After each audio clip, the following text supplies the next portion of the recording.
Peace, peace, peace, and welcome to another episode of the Grown Man Shift Podcast. I'm your host, Baith Noordin, and thank you. I promise that at the top of every show, I would say my appreciations for the likes, for the shares, for the comments, for the reposts, for the DMs, for the love. I appreciate it because without y'all, there's no this.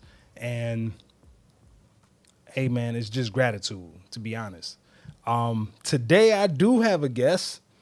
Somebody who I had the pleasure of meeting briefly, and as always, we just got into a whole conversation of life and the depths of it, so to speak.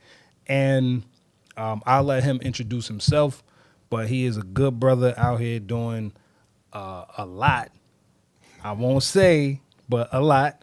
And without further ado, Jeremy, what's going on, my brother? What's going on? Jeremy Burnett, actor from East Orange. It's like born and raised in East Orange? Well, I was born in Newark. Okay. But raised in East Orange. Okay. Yeah. What high school you went to? I went to like 3 different high schools. Oh, yeah? Yeah, I You went to the campus? No. I went to Orange. Because I did move around a lot. Got you. I went to school in Newark. Okay. Yeah. What school? Our Lady of Good Counsel. Oh, all right. Yeah. And also went to Immaculate Conception for a little while. Okay. Then I left there. Is that what inspired sports or nah? So, yes. Okay. I did. So when I was a freshman at Our Lady of Good Counsel, Mm-hmm. they didn't have a football team. Mm-hmm. Then I went to Orange, and I wanted to play football. I went there my sophomore year, but I was a little insecure in who I was. So Gotcha. I was like the person, like, I remember playing basketball when I was in like 6th grade. Mm-hmm. And I was the person to like stay on the bench because my friends were playing, but not want to get in the game. Understood. And then when I got in the game, I was kind of like, oh my God, I don't want to do anything. So I'd be like, oh, I hurt something, or, you know what I mean? I was kind of like that. So I kind of had that when I was on Orange playing. I was like, I didn't have that confidence, you know, I was insecure about it. And then I transferred to Immaculate Conception because my cousin was there and was going to play football there and was a little bit more out my shell. But financially, it was a little bit more expensive. And then I went back to Good Counsel. They didn't have a football team. So I was like, I'll just do it in college. Yeah. And that didn't work out either. Ah, man. Tried to be on a Rodman special. Yeah. I feel you. Yeah. I only ask all that because I grew up in EO myself. I was born in Orange Memorial, grew up in EO, went to Clifford Scott, class of 98. You know what I mean? I know. I was born in the 1900s. Take it up with somebody else. Yeah. And I'm always intrigued, like, when I hear or meet people that are from the same city.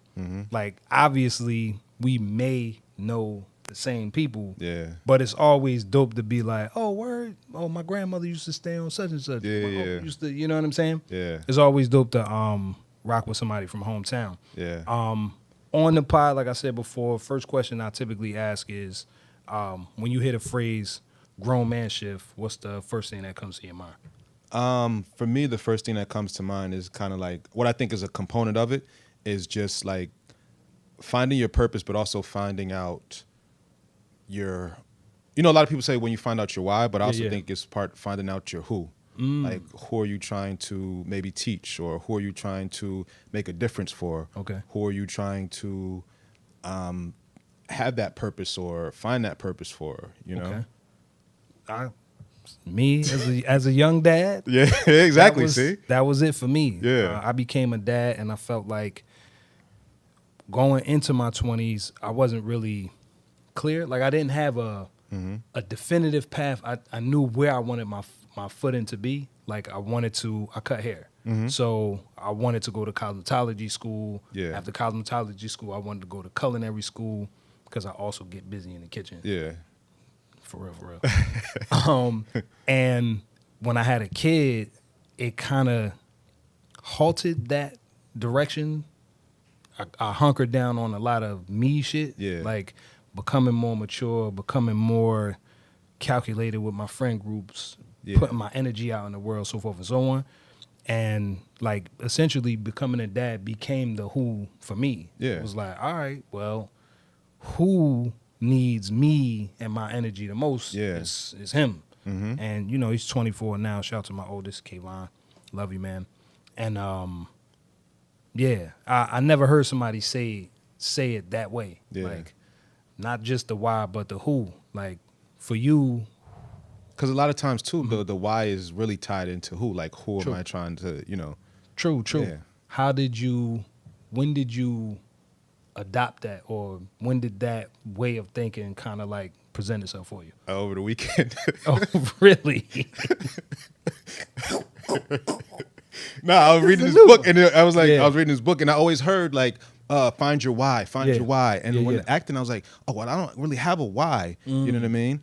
But I did it for kind of selfish reasons, but for me, because I Yeah. felt like there was more that I could give and that I could do for myself. And I felt like I was meant to do something like, in this world, and meant to do something, but I didn't know what it was. Understood. But I knew it wasn't where I was at that time. Understood. So that became my who. It was for me. Or, Yeah. some people could be the creator or Yeah. God or the universe or something like that. Okay. But when I read that this weekend, Yeah. I was like, oh, It that connected makes the sense. Yeah, it dots. connected. Yeah. Yo, that's fire. Yeah. You know what I enjoy about this journey into manhood is like, I don't have the vibrato or the bravado to say, I'm a man, I know everything. Yeah. I love the fact that I still get to learn and experience Same. the wonder that life has to offer, similar like when I was a little boy. When we used to be outside with the homies, like, that's my car. Yeah, you know yeah, what I'm yeah, saying? yeah, like, yeah. I still have a lot of that at 45. I Yeah. still have wonder and amazement at the fact that I get to experience this thing called life. Yeah. That certain things are still like, yo, I'm still learning. I'm Yeah. still adopting. I'm still taking on some of these parts of my path that I never really articulated. And now that I got the articulation for it, it's like, oh, that's what was happening? Yeah. You know yeah, what I'm yeah, saying? Yeah. What's been some of the, besides this weekend? See, that's another thing too. Yeah, There was yeah. a time I've probably been like, I came up with it years ago or something. Yeah, But it's like yeah. being honest and vulnerable. Yeah, I just learned it this 100%. weekend. I'm Yeah. still learning, like Facts, you said, facts. What gravitated you toward the book? So my friend, he has an Instagram page called Book Thinkers, Okay. Nick, and he just sent it to me. So he interviews authors and things like that. Yeah, And yeah. We connected through our love for books, and we had great conversations, and he just sent me the book. And I was like, oh, I didn't know who sent it, and I Yeah. started reading it, and I was like, yo, it's a good book. Yeah. It sparks my mind, sparks different things in my mind. Yeah. Yeah. You ain't get the book and it's like a letter tucked on the inside. You better read this shit cover to cover, cuz. Yeah. Right. That's dope though. Yeah, yeah, Anonymous book. Yeah. Bruh. Yeah. My homie gifted me a book called the Master Key System. And it's a 24 chapter, 24 week book. You read the chapter every day. Yeah. And you implement what that chapter is invoking in your mind and your spirit and your energy and how you do what you do. Yeah. And I started reading the book and I was like, yeah, I'm not ready for this yet. Yeah. Just because I had so much noise happening Yeah. at the time. But now I'm in a space where I'm like, I got me a nice new journal. Yeah. I got me like the space that I want to be in to carve out time, not just like it's an intense for someday, but it's like, nah, by the end of here is when I'll be done with this. Yeah. So I'm going to start here to do this. Yeah. I'm looking forward to what this journey is about to unlock. Just because not like I don't believe in old, if that makes sense. Yeah. Even how we say, if you notice when I say it, I don't say 45 years old. I say I'm 45. Yeah. I like how the Spanish people say it. They say I have. Like I have 45 years or I have 15 years or I have 20 years. Yeah. Oh, They don't that's dope. say Yeah. I'm old. Like when you translate it exactly the way it is, not Yeah. like English translation. of Spanish. Yeah. But like how they say it is I have these many years. Yeah. And if each thought or experience opens up a new way of thinking, a new perception, a new energy, how are we getting old if we're consistently getting new information? True. You know what I'm saying? Yeah, So yeah. I say all that to say being settled in a place where I feel like I know everything that it is to know for now, I'm good. Yeah. I heard you say something that was so dope. You said, you're forever a student. Yeah. Like, you're a teacher, but you're forever a student. And I feel like until the day you close your eyes, and even whatever that journey is past that, you're probably still going to be learning something. Yeah. Because if energy never dies, Yeah. if it just transmutes into something else, Yeah. then whatever I'm learning on this plane, I feel like I'm taking it to whatever the graduation is, which is, dying and shit. Yeah. No, I love that. saying? There was this quote that I remember hearing a long time ago. It was just like, whatever isn't growing is dead, or, Yeah. It's like, that's why I'm always trying to grow. Yeah. Like, as an actor, an artist, a human, spiritually, physically, emotionally, mentally, I'm always trying to grow. Yeah. So I love reading. I Understood. read so much just to grow. Is reading an escape? Is it a sanctuary for you? Like, where does reading fall in your growth space? Two things. One, I think is for me a discipline. So I try to read. I'm always reading something. Got you. I strive to read every day, even if it's like 10 pages or a couple pages. But I'm always trying to read something. Gotcha. And then, like, when I got gifted the book, it's just like that book came at the right time and when I needed something to read. Yeah. But then I also read fiction for just to help with my imagination. Understood. Or escape. So I read 2 books at a time most times. Really? Yeah. Is it like I get up 5 o'clock every morning, I hit the gym, I brush my teeth, I hit the gym again, I read for 15 minutes. Like, what's your process with consuming 2 books? Well, 5 o'clock, I'm definitely asleep. Understood. But nah, Yeah. I wake up, I meditate for an hour. After my meditation, I hit the gym, work out, then I come home, do whatever I have to do, whether it be auditions or prep for auditions, eat something, whatever. And then after I'm done with everything or whatever, I read before I make sure to do that before I like hang out or go out or get some tequila or whatever it is. Yeah. I make sure that I read. So I try to fit it in my day whenever it could fit in, but I try to make sure to do it. Understood. Or if I'm on a train, I Yeah. got the train, I'm going to the train to the city. Yeah. I'm reading something. you Yeah. know? Just try to make the most of my time with that. Like, I try to get everything, like meditation, exercise, reading, and whatever acting work I got to do. I try to make sure I get that done during the day before I do anything. That's pretty. That's a solid discipline. Yeah. I mean, one, you're putting you first, so you're watering your own garden, so to speak. Yeah. And then you like, all right, now that I'm watered, you know what I'm Yeah, saying? exactly. I can go hang and shit. Yeah. Have you noticed a difference if you don't do that? Not anymore, but there was a time, yes. Now I can maybe not meditate for an hour, maybe do 10 minutes or do something, check my energy, go for a gratitude walk. I like Okay. to do that. 10 things I'm grateful for every day. I try to definitely fit in that.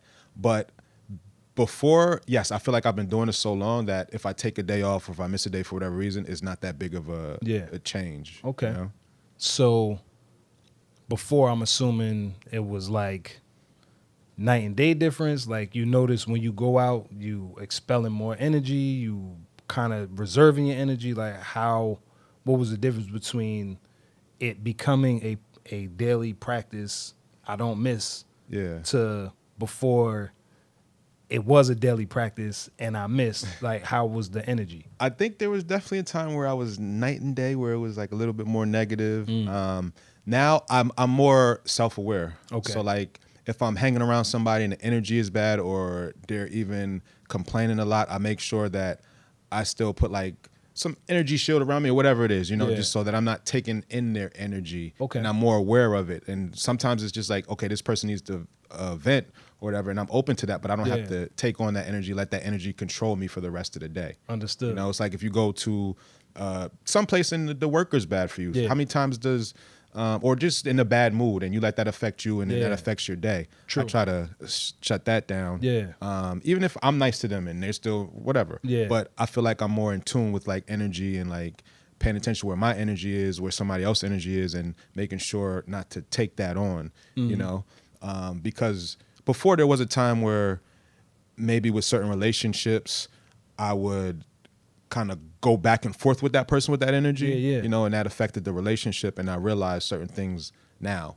Then you know what I mean. Yeah. I was more susceptible to people's energy. Got you know, you. taking on that. Yeah. And letting that control me.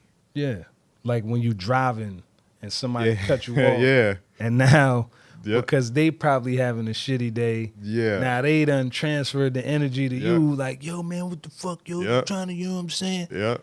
I'll be honest. Yeah. I'm even killed most of the time. Mm-hmm. I'm not a road rager. Right? Yeah. I'm not a road rager. But I do become very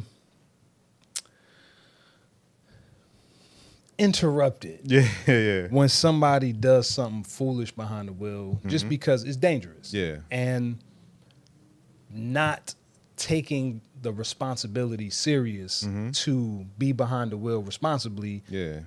I done drove trucks. I done transported cars. I done Yeah. worked for moving companies. Like I done put a lot of miles on a lot of Yeah. vehicles, right? Yeah. But it's something about it could be harmless. Let me just say that. It could be harmless, right? Because I've done it. I've cut people off. I've not put my blinker on. I've had my blinker on for way too damn long and then went the other way. Yeah. I've done it. So I do have a healthy space for grace for other people behind the wheel. But people that be doing all of the wild crazy, that it'll grind my gears a little bit. No, I'm a tad. It happens to me too in different ways. People still grind my gears, and I just got to check myself sometimes. You know what I mean? And I do think sometimes it is healthy to release that, you know, so you're not holding 100%. on to that. Yeah. So I do, you know, I'm not perfect. You know? It still happens. You know, it still happens. Yeah, exactly. It still happens. Facts. You know? You lucky I'm a nice guy. I spit on you. Sometimes I really got to check myself too, because like even like when I'm in class, and I had a class recently, and my partner, she was just didn't know her lines and just like, and then I got to a point where I kind of checked out. Yeah. From the scene, but then I had to check myself back in. I was like, you know what I mean? And then after, I was a little upset, but I still had to like my perspective, like, okay, there's times when I didn't know my lines or I forgot my lines and just like that. But I was heated in the moment, you know what I mean? But I made sure not to take it out on her, take it out in front of the class and, you know, things of that nature. How do you, in moments like that, what are you tapping into to bring you back due north? I think like, so this is when I used to play football. I still play football for fun, right? Yeah. But when I'm playing football, like when the ball's coming to you, just like it's like things slow down, kind of, sort of. I don't know. I heard about it before. Like that tunnel, it was just that tunnel vision of just like biker boys. Yeah. Okay. Yeah. And that happens to me in acting. So like, even though I'm listening, I'm hearing, knowing what's going on in the scene, I still got that tunnel vision of what's going on. So it's just like, okay. Oh, you're checking out. No, focus. Don't know whatever. Don't know the lines, whatever. Let me check back in and kind of just refocus on what I'm here to learn. I'm here to be in class. What can I take from this experience? Yeah. But okay, let me check back in. Let me breathe. You know, let me breathe. Let me really focus on my partner. Let me check in. Like, let me check in with the circumstances. Let me do something or whatever. Yeah. Like certain tools that I've learned for acting, kind of check back in with that. You know, kind of find stay grounded. You know? Yeah, it'd be tough. I can't hold you. I would say 9 times out of 10, I'm in this place. One, I don't like how I feel when I allow my emotions to get the best of me. Yeah, I don't. Now the misconception is that nothing ever bothers me or nothing ever gets to me or he never gets upset, never gets angry. I just deal with it in a certain way. Like I'm old enough to know that although somebody is pissing me the fuck off in the moment, it's not really them pissing me off, it's me choosing to be pissed at whatever they did. It's my perception of what they're doing in that moment that's making me feel like there's some injustice happening, right? I'm not always there, but for the most part, I'm there. I like the level-headed me. I like the me that can see it both ways. Because two truths can exist at the same time. True. Right? Yep. So there is a certain level of like responsibility I feel in that moment when I know I feel it. Like, I feel my shit. I'm about to punch the shit out of this person. Yeah. All right, let me, you know what I'm saying? Because it's not me per se. I just do something healthy with the thought. Yeah. You know what I mean? Yeah, Like, for I'm sure. not a fly off the handle guy. Anybody that knows me knows I'm not a fly off the handle guy. Yeah. Last time I had a fight, I was in high school. Yeah. Like, you know what I'm saying? Yeah. And I was avenging a friend of a friend. Yeah. Type shit. You know what I'm Yeah. saying? So at a certain point, I do feel a personal responsibility for my own energy, just because why am I about to allow somebody who don't know me, don't care about what I care about, set me off? Yeah. You know what I'm saying? Not to say, again, 'cause I get set off. I do. Not all the time. Maybe every other Thursday on the fourth moon of the Blues Crescent or something like that, right? Yeah. But for the most part, I just like clean energy. Yeah, And like same. how you said, when people be around you, they be complaining about this or complaining about that. There's people who I don't speak to just because when I do speak to them, it's like, It's always, damn. And I want to be there and I want to hold space. And a Yeah. lot of times I do, but I just feel so, Yeah. when I leave that exchange, Yeah. right? How often in your acting experience, like you was just saying, you have a partner that's missing the lines or whatever. Yeah. How many times have you been able to take that frustration in real time and use it in that scene or on that role or whatever the case is? So for this, we go up, we do another scene like in next Tuesday or whatever. Yeah.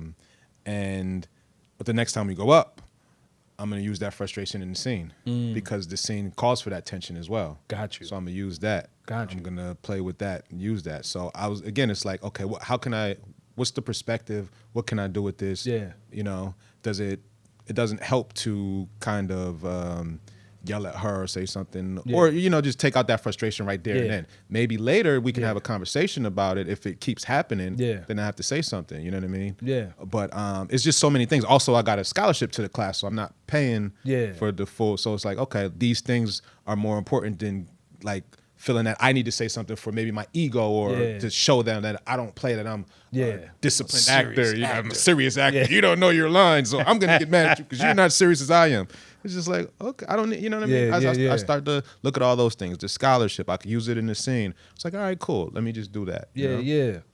I think it's I don't want to say commendable, like it's some unattainable feat. Yeah. Right.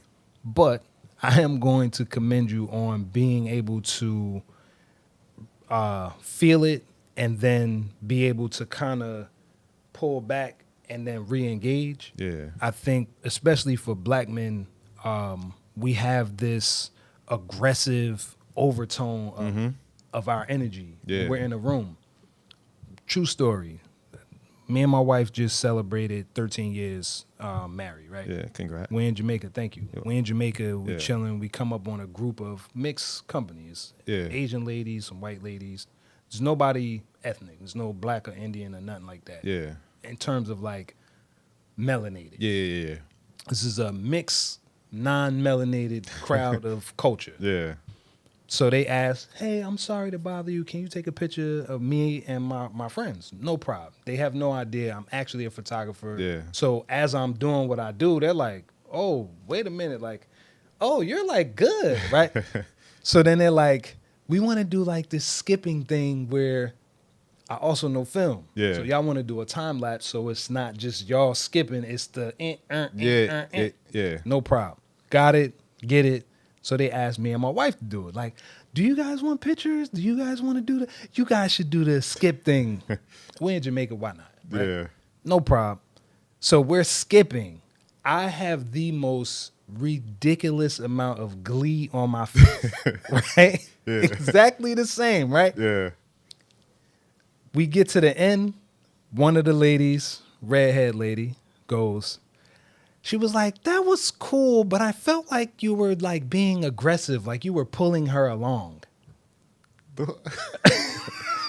Wow. Bro, I am gleeful. Like, I'm doing some shit I don't typically do in the public. Yeah. I do in my house around my kids or around people I know for real. Yeah.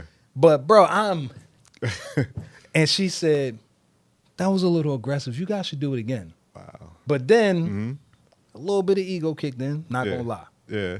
Because then I'm like, man, I do this. Let me Yeah. show you what it looks like. Because they're scrolling from one picture to the next. Yeah. You're doing it wrong. Go to your bottom timeline and move the pictures so you can see the movement. She's like, oh my God, this actually is really good. Yeah. Yeah. It's not aggressive. Yeah, exactly. That's joy. Yeah. You know what I'm saying? Mm-hmm. So to be able to have somebody out in the world that's like, you're around people that don't look like us, exhibiting a range of emotions that can be misinterpreted. Yeah. I commend you on being able to stand 10 toes in that, knowing that a lot of times we are looked at as aggressive. Yeah. Maybe not as light skins. I don't know. We in the same caramelish complexion. I think a lot of people tend to look at us as soft or unaggressive or docile or whatever. Yeah. But just saying in general, in that space, it gotta be like, all right, all right, Yeah. all right. You know what? Yeah, let me let's break real quick.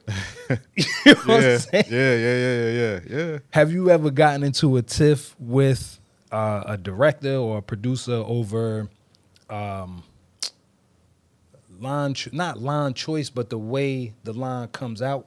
Has it ever been heated exchange and then resolved? No, but there was a director that I worked with, and he just kind of yelled certain things, and you didn't know who he was talking to. And again, I almost checked out. I was almost like, man, fuck this. I don't need, you know what I mean? Yeah. But I realized that's kind of the way he worked. And again, I had perspective. I was like, I have a bunch of friends who audition for this. Yeah. Let me just get through this shoot. You know, I don't have to make a big thing about it. Because don't get me wrong, there be times in my head I'd be like, yo, I should just walk out. I should, you know, you think about all this stuff. I should just walk out. I should make a big, I should just smack this off. You know what I mean? I tell them, right, yo, who you think you talking? All that stuff, you know what I mean? Yeah. But it's just like, it plays in my head and I get close and closer doing it. But then I think about the bigger picture. You know, I just think about the bigger picture. So I was just like, all right, he tells me to do something. I do it. It doesn't work. He moves to the next act. I'm like, all right, cool. Just let the person do it. I just keep doing my thing and, you know, hope I make the cut or whatever. Because it's just like I realized that's how he worked. Yeah. And he was like one of those old school directors. Yeah. He said some stuff, not to me, but like to other actors that's like kind of be like, wow. He's like, don't eat, don't do this. Like, oh, I own you now. Like, just like that. Not to me, but to like the other person was white too. And it was like, I was like, all right, cool. Like, you know what I mean? But and also sometimes when I've met him at the audition, he like would say things, but I would playfully say things back. But it could be taken, you know, as long as, oh yeah, no, whatever it is, you know what I mean? But still stand my ground and know that, you know, you can't say certain things to me, but with a smile on my face, you know, to check that. But yeah, it can be kind of like a fine line of like, do I want to crash out now or whatever, you know what I mean? Or just like, but then again, perspective. I have friends who, you know, auditioned for this, you know. But again, there's certain things that, like, I've been in auditions where casting director told me be more ghetto. Yeah. You know what I mean? For a project. And then I actually booked the job. Yeah. And then I was like, no, I don't feel comfortable doing this. Yeah. You know what I mean? So there is a line where certain things being said, but I should have just turned down the audition from the jump. Understood. But I was still a young actor. Yeah. And a white casting director giving me a note, be more ghetto, you know, that's some type of stereo, you know what I mean? Yes. And I don't know like, I'm from Montclair. Yeah, exactly. We don't do that. Yeah, right? And it's like, I know what you're trying to say because this character, this stereotype of character. And then when I booked it, I was just like, nah, I don't feel comfortable doing this, you know? How important in this industry as a man, one, how did you get what was your example of manhood as far as like, this is how you're supposed to carry yourself, this is how you're supposed to be type of thing? And how often are you in situations where you feel like your manhood is being violated, but you stand on that tenet? Like you say, crashing out is sometimes it'd be right there in the forefront. Yeah. But it feels more mature, more calculated, more logical, like the logical masculine brain. Yeah. So who was your example of that? I think it's been different periods of my life Mm-hmm. where I met certain people. Like there's this guy I work out with, and he's an older gentleman, but he's real like disciplined in the gym working out. Mm-hmm. He's also just like very much push and just got a good work ethic. And I think working out with him, I gained a great work ethic that helped me with all aspects of my life, from acting to working out, just certain things in life, being disciplined and things like that. So he really kind of helped me in that part, just working out with him for years. Just I kind of picked up on different things. Oh, I could push one a little bit more.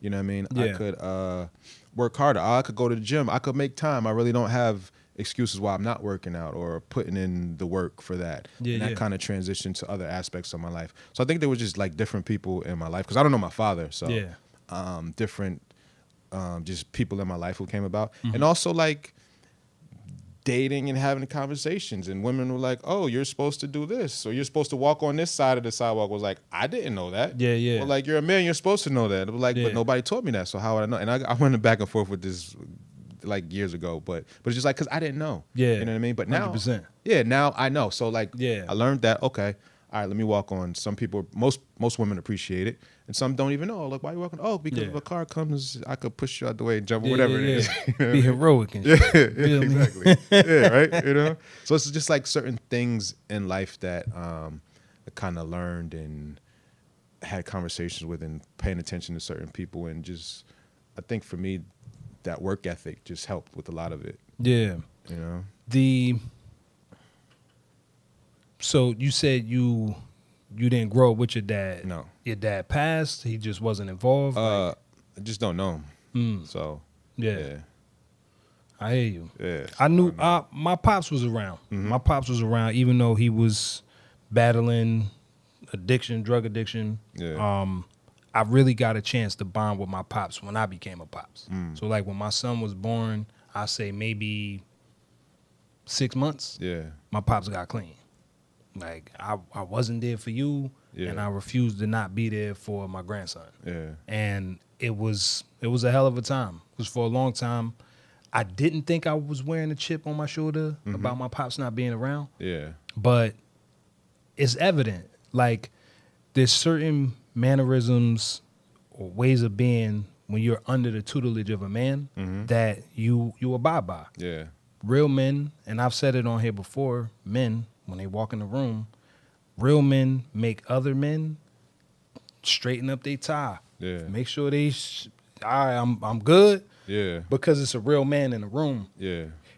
And the respect that a real man, I don't want to say requires, but commands, I think says a lot. It's quiet. It's real power. It's electricity. Yeah. It's not being able to break something. It's the quiet stuff that, bro, the electricity go down, everything going down with it.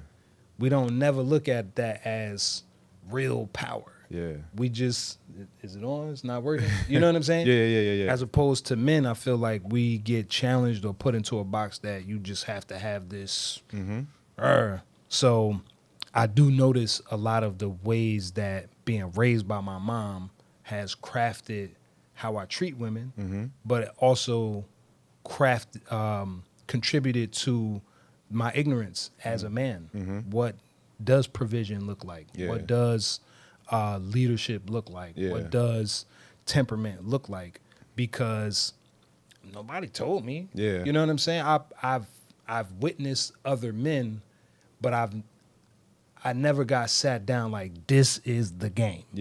This is how you do this. Let me not say never. There were men along the way who have taught me things. Like how to tie a tie.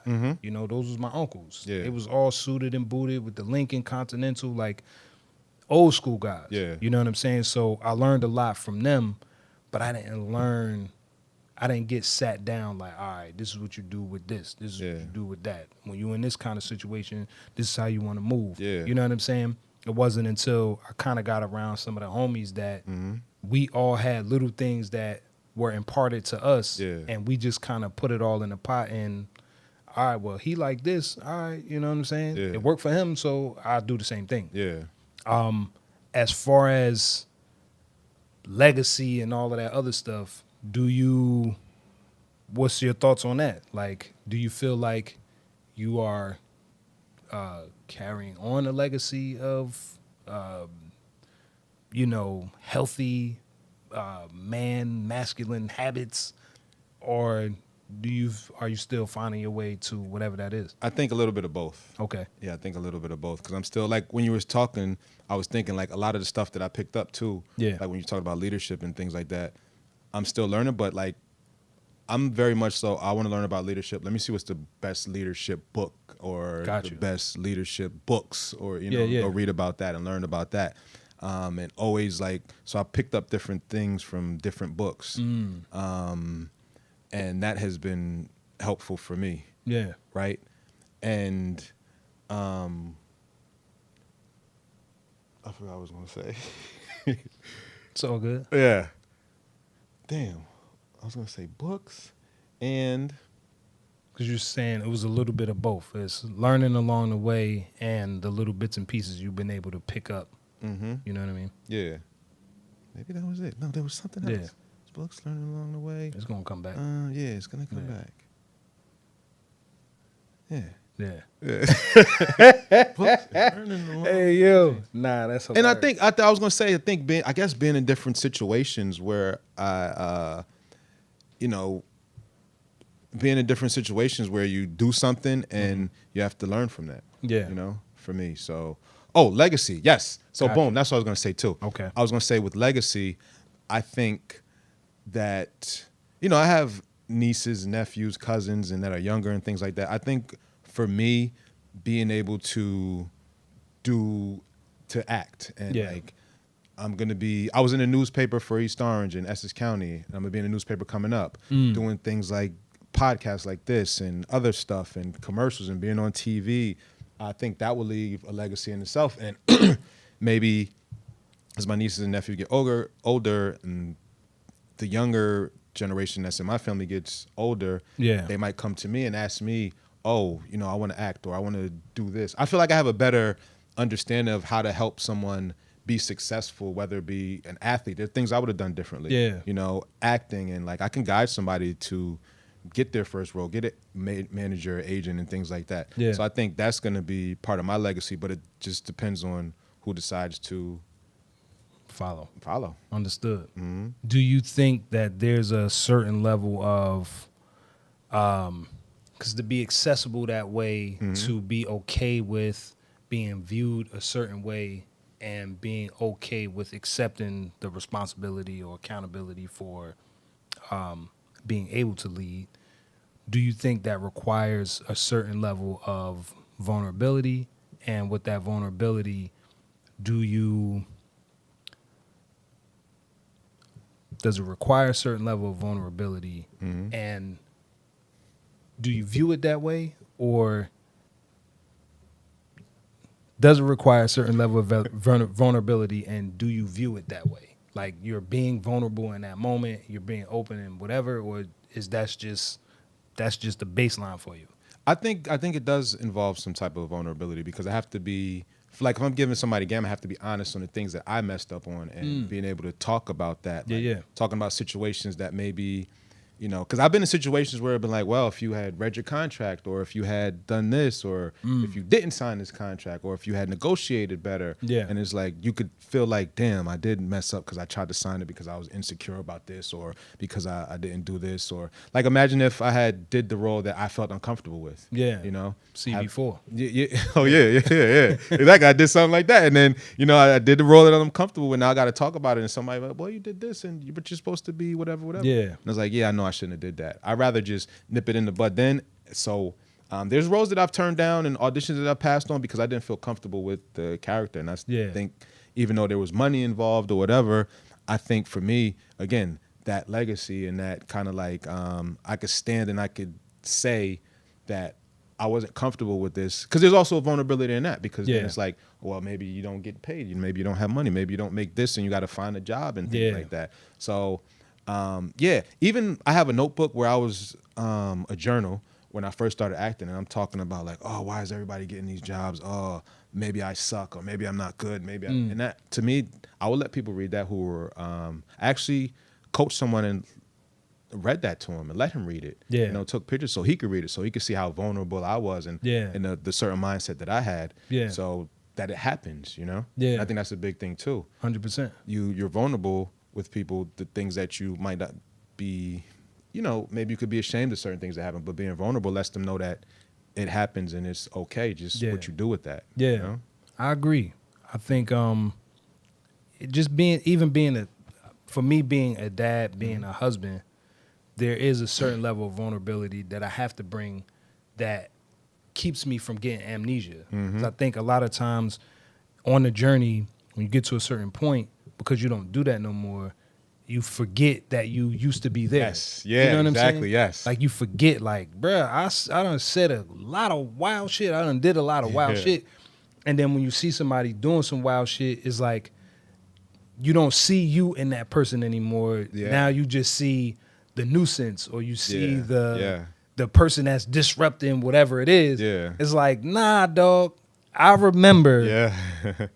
this time right here. Yeah. And the way that I was able to maneuver or get out of it was whatever it was. Yeah. Like you said, for you back then, you was keeping a journal back then. Yeah. What was the thing that made you say, you know what, I need to write this shit down?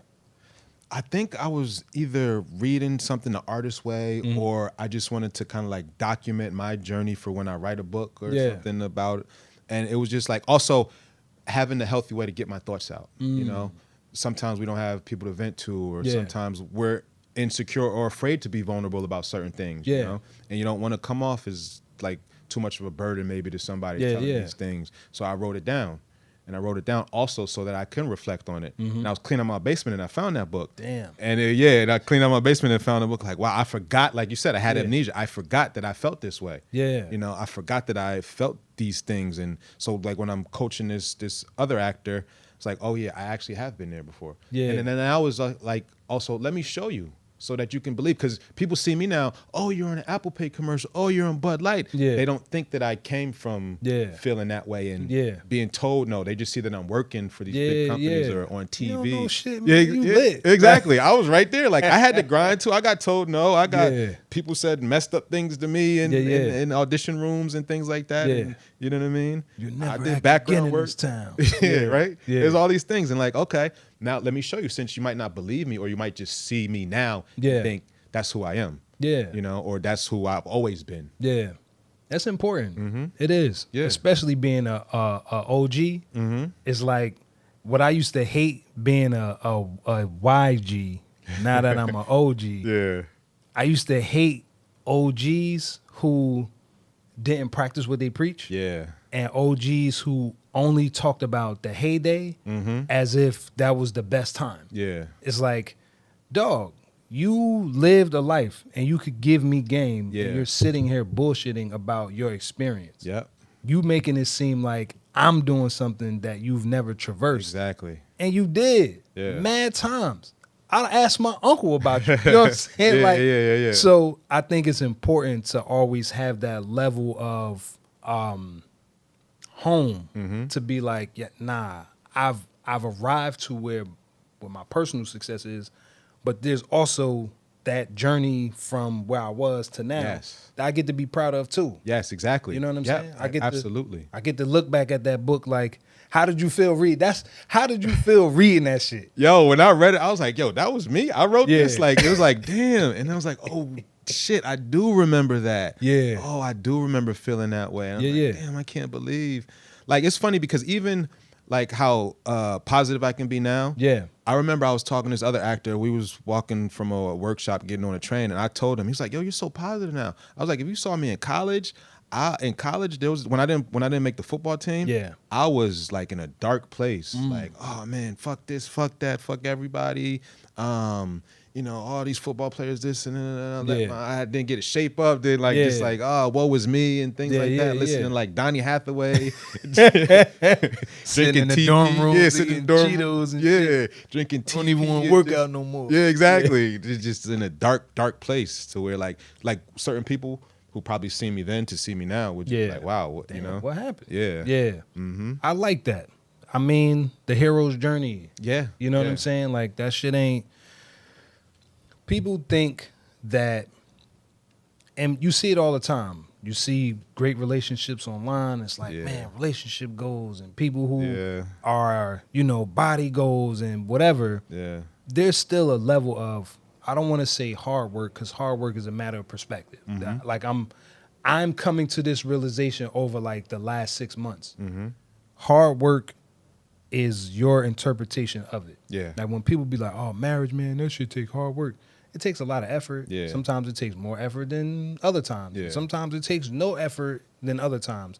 But it's not necessarily hard if that's the payment for being married. Yeah. It's true. Dealing with my shit even though I don't want to. Mm-hmm. It's dealing with your shit even when I don't want to. Mm-hmm. It's finding common ground and then realizing that shit ain't even really common ground because I wasn't being honest with myself.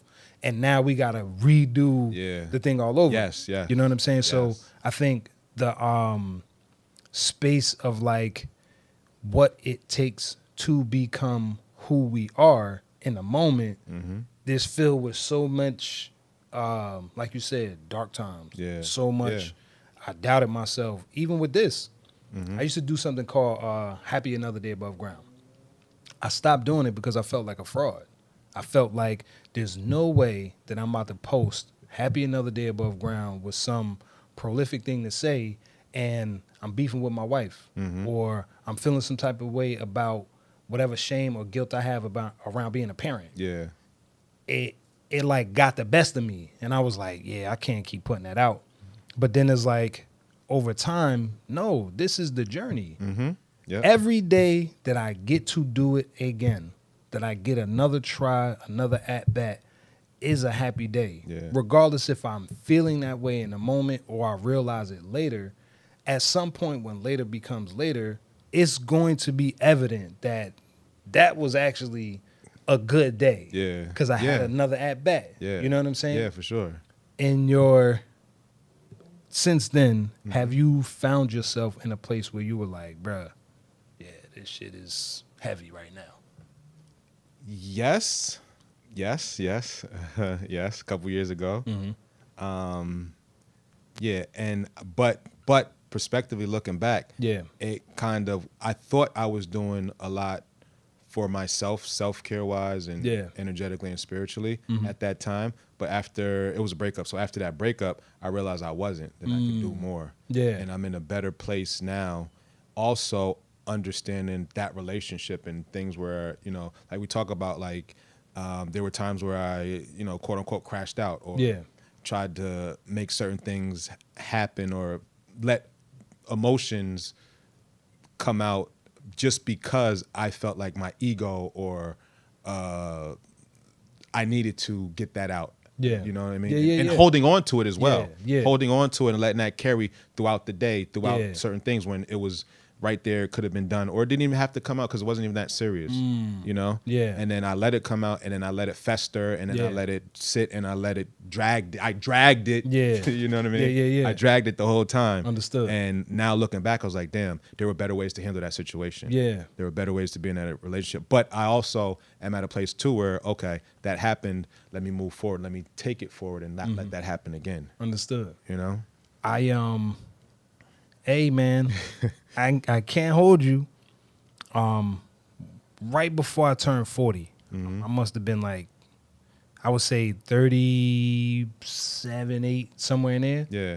I had one of them moments where I felt like I was having a midlife crisis in my 30s. Yeah. Because I was like, yo, how am I coming to the realization of all of these points in my life where I could have done different or moved different or just been in a healthier place, and only to realize that whatever that situation was me against me, and then realizing like, my perception of certain relationships, my perception of myself had changed and I didn't notice it. Yeah. It was like, well, who the fuck am I right now? Yeah. Because who I was identifying with, I stopped resonating that frequency, Yeah. but I was still festering in it. I was Yeah. still living in the boy who grew up in East Orange Yeah. with Yeah. a dope fiend dad and Yeah. a mom that sold drugs type shit. Yeah. Even though shout out to my mom, she been clean for 40 years? Yeah. No, I'm 45. No, almost 40 years. Yeah. My mom been clean. Yeah. So having this narrative running in the back of my mind Mm-hmm. and then realizing how that narrative had me showing up in this situation, with this person, with that relationship, it was like I didn't check out, but I was close to the space of like who am I without all of this shit? Yeah. How did you get past that space where you was like, bruh, this is not working for me no more? And from that breakup, like, what was the?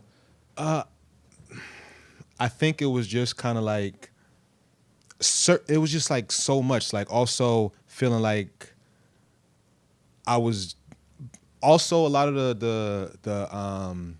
the issues or problems or situations and conflicts we had was also because I wasn't true to myself a lot of times. Okay. I was trying to kind of like push away certain things, or I just wasn't true to myself. Gotcha. So to let me, like, I'm not really mad at you, but I want you to know that it's like a punishment. Like, you know what I mean? Like, okay, I'm not really mad at you, but something did happen. Yeah. But now you have to be punished with whether it's silent treatment Yeah. or me treating you differently or me not wanting to talk to you or me ignoring you or whatever. Yeah. But it was just like I wasn't being true to myself because I wanted to talk to you. Yeah. You know, I wanted to fix this. I wanted to say find some whatever. You result. know what I mean? Yeah. Find some result. So it was like kind of like part of that came through, like, okay, I got to start being true to myself. Just like, you know what I mean? I'm not really mad, but I'm still holding on because I'm thinking that's what you're supposed to do. I'm supposed to punish you if you don't do it again, you know? So I think like that. And then also for me, doing some shadow work, like asking myself those kind of deep questions. And a couple times too, there's some like kind of like happenstance that happens with acting where I'm auditioning for something or doing something in class that kind of correlates with what I'm going through. And those things kind of hit me. It was like, oh, okay, I see certain things different. And just understanding too that other people have trauma and other people have things that they haven't dealt with and that they haven't healed and things like that. And it's just like all these things kind of just started hitting me and helping me realize. And I think that was supposed to happen so that I can be the person that I am today and get deeper into knowing myself as well too. So I really took some time to like really get to know myself. You know? I hear you. Yeah. I think people twist alone and lonely. Yeah. And I think a lot of us are scared to be alone in the times that we need to be alone to kind of build a relationship with ourselves. I feel like in the society that we live in, we commodify the relationship to ourselves as opposed to that being the baseline. It's like, I can't love you if I don't love me. I can't be excited with you if I can't be excited with myself. There's a certain level of like me, like I'm the client and the president, and what I feel and say is what ultimately dictates how what other people feel and say. Like you have outliers, people who don't rock with you because they just don't rock with you. But then you have the way that you treat yourself and you show up for yourself. People pick up on that shit, and they be like, "Hold on, I'm about to play games." Like, how you playing games? Are you playing games with yourself? It's an interesting space to rise to see. It's kind of hard to be on the ground level, dealing with the ground level shit with a ground level mentality. It's kind of hard to think like up. So I appreciate being able to go through the rough thing that ultimately brings the enlightenment, that brings the change that I feel better with me. I was on the phone with my brother earlier, and he was like, "Yo, I really fuck with me, yo." He was like, "I really like I'm in love with myself," type of thing. And I commended him. Yeah. That's a place that a lot of people don't get to say boldly out loud that, yo, I really love the person that I am. Yeah, yeah. When did that happen for you? Were you like, yo, I love who I am, scars and all type shit? So I always loved me. But no. I'm so fly. I'm so fly. I'm so good. You don't want this. Nah. But no. I realized too, like, yo, when you go through things, there's kind of like 3 paths you can take, right? Yeah. You can stay on that same path that you're on, and the same thing can keep happening. You can go lower. You can be like, all right, well, say if it was a breakup. All right, well, this happened as a breakup. I'm going to start treating everybody like crap and just doing me and blah, blah, blah. Yeah. Or you could go higher, you know? You can take the high path and get to know yourself and keep better people around you. Do better for yourself, you know? Self-care, mental health, therapy, whatever, you know what I mean? So I realized that. Because I could have stayed in that kind of dark place and not working out, not eating, whatever it was, you know what I mean? Or I could have went low. All right, you know what? I'm going to go to whatever, do this and mess up, whatever. In the strip club, everything. Yeah, every strip club and whatever. Or I could go higher and just pour more into myself. Yeah. You know? Yeah. And I decided to kind of with that. I mean, I've always poured into myself, whether it be sometimes from a selfish place. Like when I first started acting, I wouldn't go out. Yeah. I wouldn't if I had a scene or a class, I'm not hanging out, I'm not drinking, I'm staying in, just like very locked in on acting, which was good to a certain extent, but it also stopped me from living life. And I think you need to live life to be able to play life on TV or a movie or a film or theater, you know what I mean? You need those life experiences so you can better tell those stories. Understood. So again, I started to pour myself in a healthy way. Like I used to go to cacao ceremonies, did more meditation, did certain meditations for different things, you know, for self-love. The shadow work helped me because it was a 90-day shadow journal. It's a question every day, you know, and those questions get deep and I had to be honest with myself and vulnerable. And working with different kind of energy healers and therapists and things like that, and having those sessions and really reading great books. There was this therapy book that I read that was good. Maybe You Should Talk to Someone. This is a great book and I highly recommend it.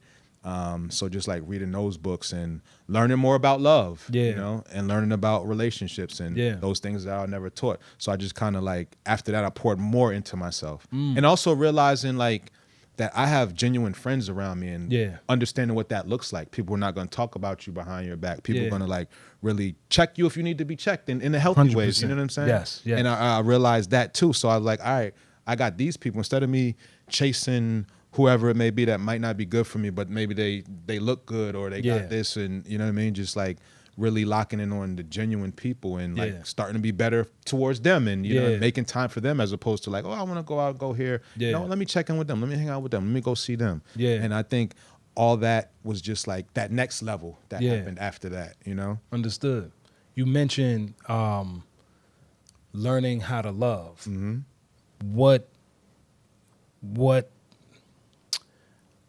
How was love demonstrated to you or around you as young man growing into older man? For me, nobody ever had that conversation about love, about sex, about any of that stuff. So I kind of had to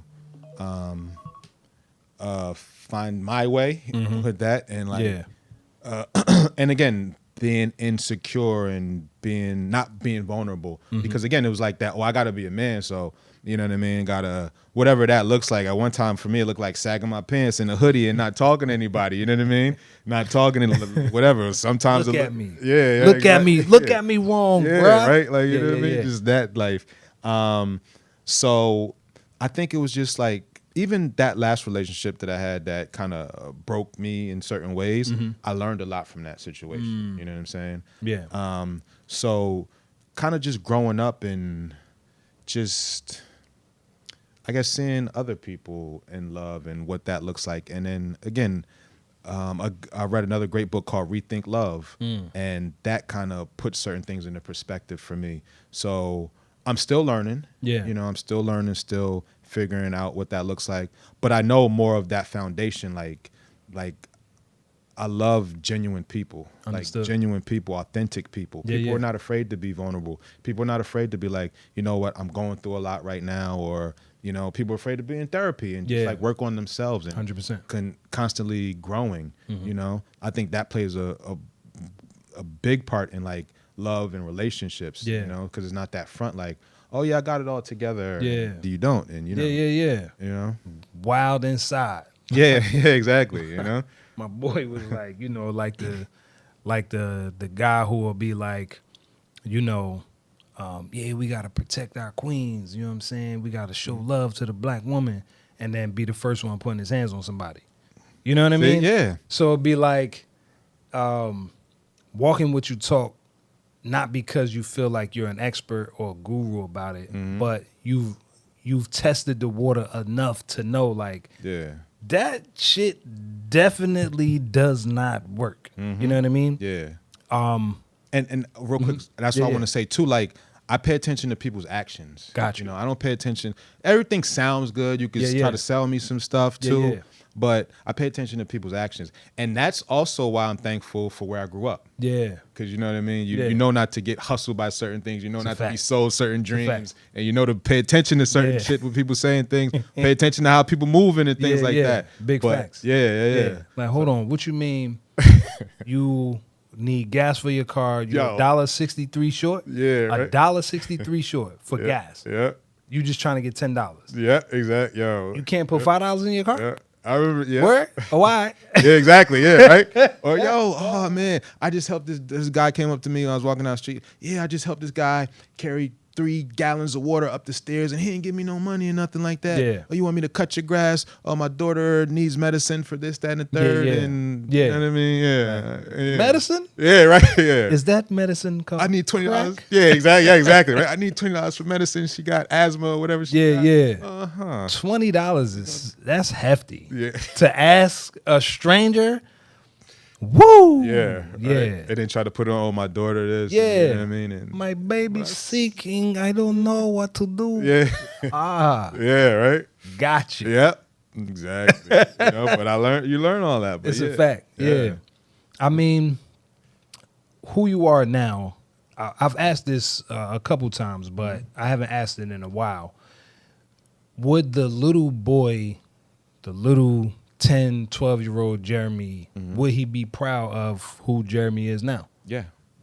Absolutely. Yeah. And I think it also, like when I was telling you about being that kid on the bench, not wanting to go in the game. Yeah. Now it's like I'm in the game. Yeah. You ain't trying to sit on the I'm bench. not trying to sit on the bench. Yeah. And I'm not afraid to get in the game. Yeah. And I'm not afraid to show up. Understood. Understood. Not afraid to show up, not afraid to stand in my power. Yeah. And be out here and be like, all right, I'm going to score. What do you need? Or I'm going to take the ball and not Yeah. be afraid. Before it was like, don't give me the ball. Yeah. Oh, no, you trying to pass me the ball? What? No, pass it to him. Yeah, pass it to him. Oh, no, he's open. Or get the ball. Oh, pass it. Yeah. Now it's like, okay, I'm dribbling, I'm shooting, I'm dunking, I'm Yeah. crossing somebody over. Yeah. I'm guarding the best player. Yeah. So, yeah. And also, I still spend time with that little Jeremy, Yeah. Whether it be playing video games or drawing or just going for a walk, doing things that I used to enjoy doing as a kid. Yeah. So, yeah. Yeah. I think that's why I ride my bike. I have a fixed gear bike. Yeah.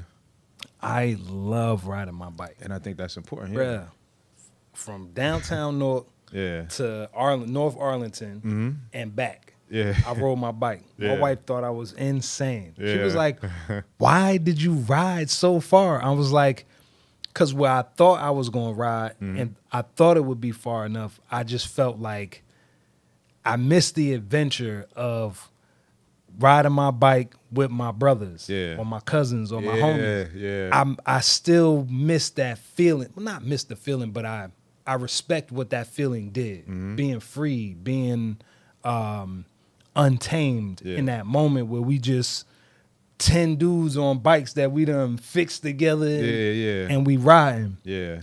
Plus it helps me think. Like riding my bike, especially for distances, because when I lived in East Orange, I used to live on Executive House on Prospect and Park. Yeah. But I would ride my bike from Prospect and Park to what's the park in Montclair? The one right there, Brookdale. Okay. I would ride all the way to Brookdale Yeah. and then come back. couple times I did it twice. Yeah. So it takes about an hour, so 2 hours of riding. It's about 10 miles per loop or whatever. Yeah. And I've come up with so many ideas. I've been able to settle so many grievances I've had with myself. Yeah. I've been able to think better of myself too. Yeah. Like just on a ride where I'm riding and I'm like, well, why are you thinking that way about you? Yeah. Where did that thought come from? Yeah. You know what I'm saying? When was the last time you had confirmation that this feeling you have about yourself is even true or not? You know what I mean? Yeah. And Yes. I think tapping into that younger version of what we used to do, like running around with my kids, they're all, 23, 20, and 10.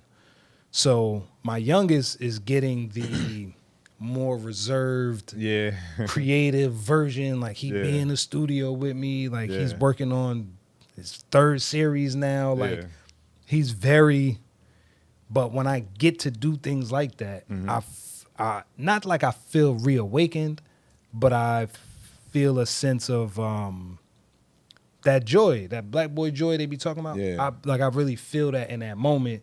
And it also causes me to like kind of think out of the box with whatever it is I'm going through. They could be big emotions, they could be big feelings, but it causes me to kind of like push away from the adult for a little bit and kind of like check on little homie. Yeah. Like, bye, if you good, man. I remember the other day I was sitting, I'm in Jamaica, and I'm sitting in the water and I'm like, yo, I got you. Like, I got you. Like, there's no reason to be feeling the anxiety of what I'm traversing through. Yeah. It's a lot.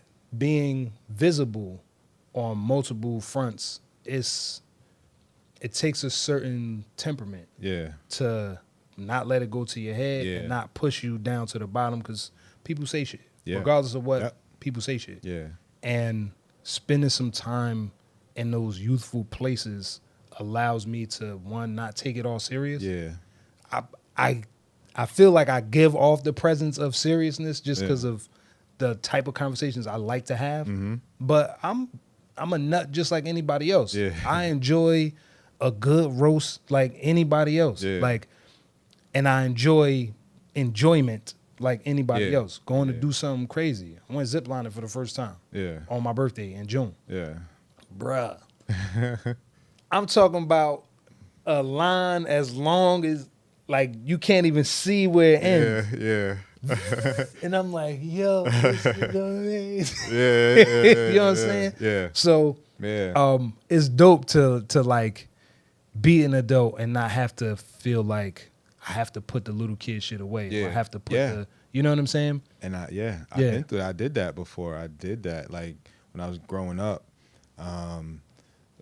A couple things one thing when I was growing up, it was just like, oh, you play with too many toys, you do this, you do that. Gave away my Nintendo, gave away all my toys, gave away all of that. Yo, everything, bro. How old was you?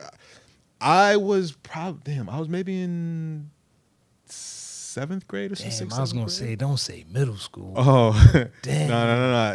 I was, rest in peace, man. Yeah, right. Yeah. And I gave all that away. I gave everything away. Stopped doing that because I felt like I had to kind of be something that I wasn't ready to be, or just, you know what I mean? And it was just like, okay, I gotta be cool. So that's why I think I went through that stage of like sagging pants and hoodies and trying to be cool, considered cool like everybody else. Because I think also a lot of thoughts that we have about ourselves and about a lot of negative thoughts that we might have about ourselves come from other people. Come from other people saying things about us. Like, I was told I cried too much when I was younger. I was a crybaby. And really? Then the crazy thing is, so I shut down my emotions. Damn. I shut down my emotions, couldn't cry because they would say I would cry all the time, all the time. Now I'm an actor. And I can't cry. Not now, but when I first started, you know what I mean? I can't cry. I can't access these emotions. So now I had to work through all of that just to get back to crying and being able to be an emotion and vulnerable and things like that. You know? And I have to, with acting, I have to be that kid again. You know? I have to be able to play because the best actors are kids, you know, because they play, because they could be like, oh, you're a doctor. And they're just going to be a doctor. They're not going to ask the questions, or they're not going to be whatever. They're just going to go into that and just play. So like all these things that people tried to press on me and tell me what it was or what I should be or what that it was. Men don't cry, whatever. It kind of conditioned me a certain way. And then now that I'm acting, it's just like I got to get back into that. Yeah. And it's just like, yeah, okay, I gotta access. When was the first time you were able to access that emotional palette in acting? What was like that scene or that movie or show or whatever? So it was actually, well, I battled with. So there's like I could do it by myself. There was times where I could do it by myself. Yeah. But then I wouldn't necessarily always be able to hit it like at an audition or in class or on set if I needed to. And I would always try to work through that. Like, why am I not being able to cry? I beat myself up about it. I would take emotional classes and try to do these things. And I had this teacher, great teacher, Larry Moss. He coaches like Leonardo DiCaprio, Hilary Swank, Michael Clark Duncan, like the Green Mile, all that stuff, right? Yeah. And I did this scene, and there was a point where the character breaks down and cries, and I couldn't hit it. Damn. You know, couldn't hit it the first day or the second day. It was a 2-day class. It was a 5-day class, but we performed twice. Couldn't hit it. And he said, what I want you to do, I want you to cry every day for 30 minutes. Damn. And I did. How? And I had to find a way. But I had to look up different acting exercises. I had to find different things, whether it be music, whether it be imaginary circumstances, whether it be tapping into some childhood stuff. Yeah. I had to do all these things and like find ways to do that, and I did. And then I cried every day for 30 minutes for an extended amount of time. Yeah. You know? Damn. Yeah. Was it in doing this exercise for this role or whatever, or your teacher, did you find like access to like emotional release? Yeah. Like, yeah. Because so every day for 30 minutes, you got to find different ways, because some ways don't work certain days. So, you know what I mean? Certain things don't work all the time. If you keep using it, you know, some people feel like if you keep using the same thing, you won't have access to it at a certain point. So I had to find different ways. So I think doing that, and also like the shadow work and just like a lot of reflection and a lot of like thinking back to those times and just like healing that and working on that also helped me to access that. And also breathing, you know, just being able to breathe and be grounded and things like that. Sometimes emotion comes easier when you're breathing. A lot of times actors don't breathe, and especially like actors in like classes and stuff like that, they hold their breath and don't even know it. Really? Yeah. Yeah. So it's just like taking that breath, you know? That's what's up. Yeah. I feel like I don't know you, but I feel like acting, not your calling, but I feel like you're able to get your shit off. Like all of the different things that interest you, all of the things that kind of peak those places in you where you got to dig deep or you got to push harder or you got to reach higher. It seems like you found a place that like fits. Yeah. Do you ever look back at like football, basketball, from a place of like, man, I could have went to the NBA, or man, I could have went to the NFL? Or do you feel like, nah, I definitely made the right choice? I could have went to the NFL. Talk your shit. I could have went Talk to the your NFL shit. with a little tweaking and a little something. I could have went. But Need a Coach Prime. yeah, right, yeah. But no, I definitely feel like acting is where I fit. Because even like I was doing social work before. Yeah. And I was telling you this, like I was a life coach and had to give the kids advice and like, but I didn't have my stuff together. So it's like I didn't feel at a place where I was confident enough to do that. And with acting, now if I had to do social work, I could do that, because coming from a place of where I'm more confident in what I bring to the table and what I do and how I found myself and found certain things. Acting has given that to me. Acting has been a blessing, because not only does it, you know, pay the bills and everything, but it also helped me to grow as a person. Because for me to be a better actor, I have to live life and I have to understand life. I have to understand trauma, things people go through, why they do the things that they do. Why does this person give up, you know, their kid for drugs, or why does this person have that that anger, or why is this person walking around wanting to hurt people or bullies and, you know, things of that nature and all of that stuff. You know? So it just helped me understand so much about life and understand so much about myself. Yeah. And I'm also the type that also wants to continue to get better. So with that, it helps me to grow as a person, grow as a human. And it's like, what kind of person do I want to be? Because I could have still been that kind of negative actor and, the kind of people nobody want to work with. Yeah, kind of people nobody want to work with. You know what I mean? I could have definitely been. I could have been, just upset at everything or crying and about my woe is me type of thing about certain things. But I just chose not to be that and just kind of find perspective in certain things. Yeah, that's dope. I mean, it's not a secret. We have only met each other in the last 24 hours. Yeah. However, real is real, and I always appreciate the genuine energy that I get to share with a bunch of people just in general conversation. I feel like there's always an angle to how people do things, and not to say that that's good or bad.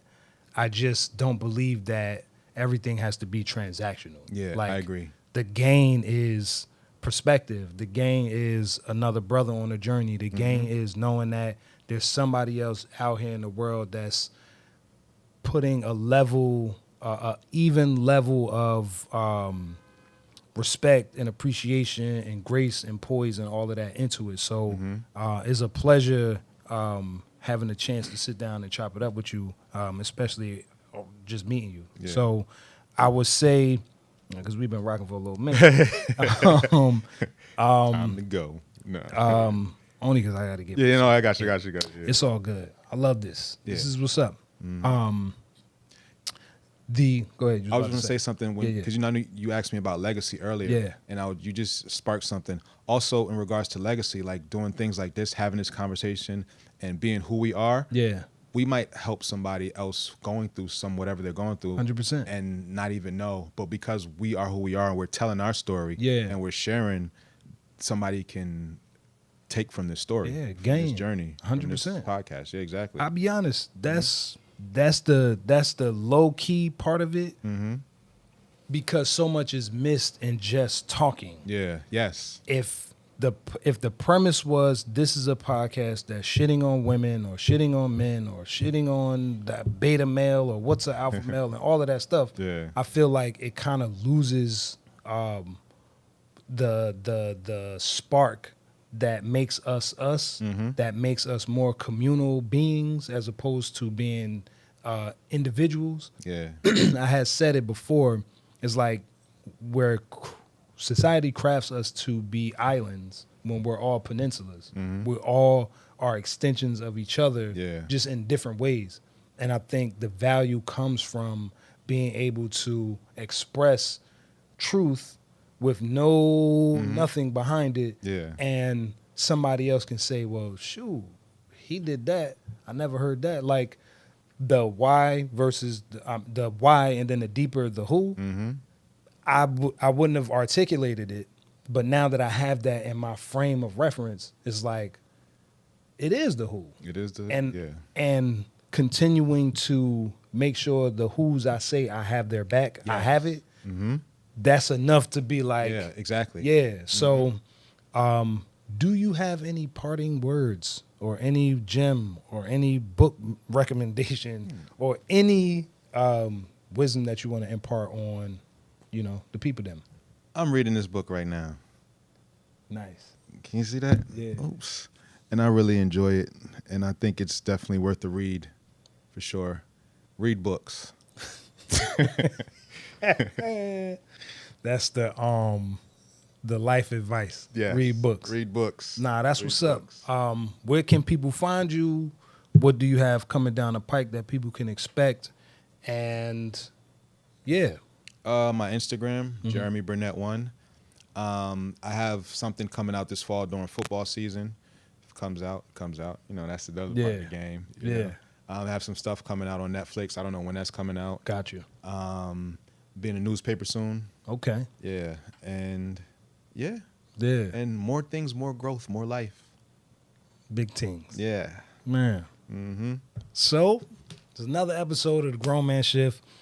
I am Baith. That is Jeremy. Please like, share, and subscribe. Tell a friend and tell a friend. If you know anybody that you are like, yo, I would love to hear a conversation with him or her eventually. I am bringing the hers. After the 25th episode, which I'm like 3 episodes away, I'm doing a whole round table, men and women, and we just gonna chop it up. Hit us at the email, grownmanshitpodcast@gmail.com. And yeah, man, thank you for tuning in. Peace.